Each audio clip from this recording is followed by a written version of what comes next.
उत्तराखंड में पंचायत का चुनाव तेजी से चल रहा है। जैसे जैसे पंचायत की चुनाव की तारीख नजदीक आ रही है, प्रत्याशियों के हौसले और बुलंद होते जा रहे हैं। प्रत्याशी जब जनता के बीच जा रहे हैं तो अपने मुद्दे क्या रख रहे हैं, किन मुद्दों पर प्रत्याशी वोट मांग रहे हैं, इसी बात को चर्चा करने के लिए आज हमारे साथ ग्राम प्रधान पद की प्रत्याशी हंसा बिष्ट जी हैं।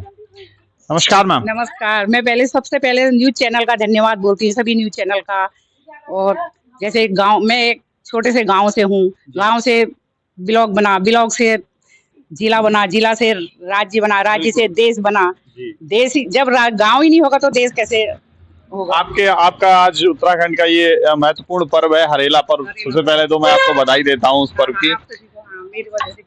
मेरा आपसे एक सवाल है कि आप इस बार प्रत्याशी हैं, तो आप जनता के बीच किन मुद्दों को लेकर जा रही हैं? मुद्दों को लेकर जैसे है, ग्राम सभा में बहुत सारी योजनाएं आती हैं, जैसे कि सड़क, पानी, बिजली, और ग्राम सभा में बहुत सारे आते हैं।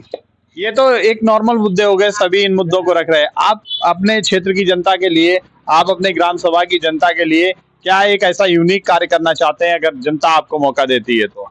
जनता ये सब पानी, बिजली की बहुत सारी समस्याएं हैं, सोलर लाइट की हैं, और ग्राम सभा में बहुत सारी योजनाएं आती है। लघु उद्योग आता है, औरतों के लिए बहुत सारी योजनाएं आती हैं। उसके लिए मैं, अगर मेरे को न्यूज चैनल के माध्यम से मेरे को विकास मिले तो मैं आगे को देश में, गाँव में विकास कर सकती हूँ।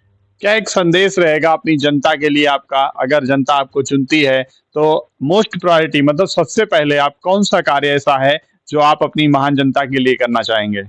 पहले तो रोडों के बहुत ज्यादा परेशानी हो रही है। अच्छा। पहले ये मेरी रोड है, ये भी बहुत बेकारी है, और जनता के लिए करूंगी। पहले मैं अपना गांव। आपकी ग्राम सभा की प्रमुख समस्या आपको क्या लगती है यहाँ की, गांव की, इस अपने गांव? पानी की बहुत सारी समस्याएं हैं। पानी की बहुत सारी समस्याएं। उसके बाद रोड की भी है। रोड की भी है। अच्छा। और शिक्षा को लेकर अगर बात की जाए तो जो गरीब तबके के लोग हैं, उनकी शिक्षा के लिए आप क्या करेंगे, किस तरीके का योगदान करेंगे? आंगनबाड़ी है, उन गरीब से गरीब जनता को देखूंगी मैं। अगर मेरे को ग्राम सभा के पद में मेरे को चुना जाता है तो मैं गरीब से गरीब लोगों को ही देखूंगी पहले। हमारे साथ समर्थक भी मौजूद हैं, क्या कहना चाहेंगे अपने प्रत्याशी के बारे में?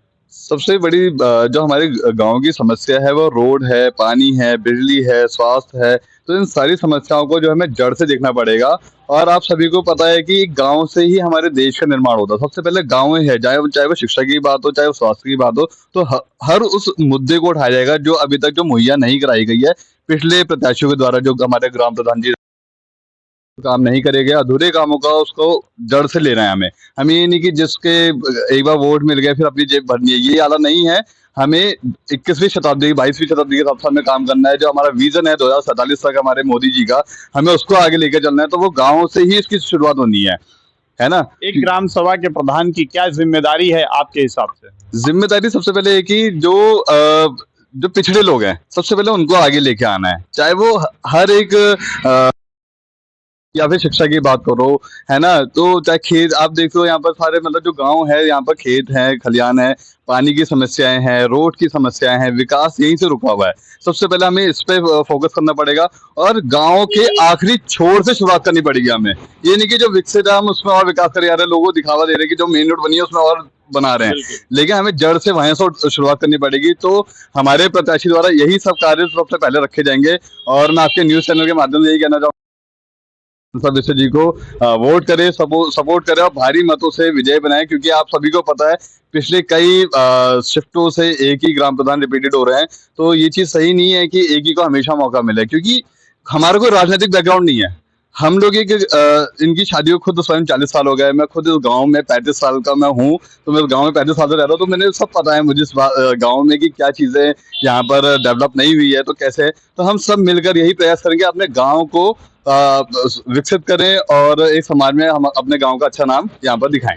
चीजों को लोग अवेयर ही नहीं होंगे तो कैसे आगे? मोदी जी का नारा है सबका साथ सबका विकास, वो बहुत जरूरी है। वाकई में वो विजन बहुत कड़क है हमारे देश के लिए और हमारे ग्राम के लिए भी। तो इसी विजन को लेकर हम आगे बढ़ेंगे। हालांकि हमारे पीछे कोई राजनीतिक बैकग्राउंड नहीं है, ना कोई पार्टी का सपोर्ट है, लेकिन हम ये जानते हैं कि जड़ क्या है, हमारे नींव क्या है, उस नींव से, रूट्स से जुड़कर हमें आगे बढ़ना है। बहुत बहुत धन्यवाद।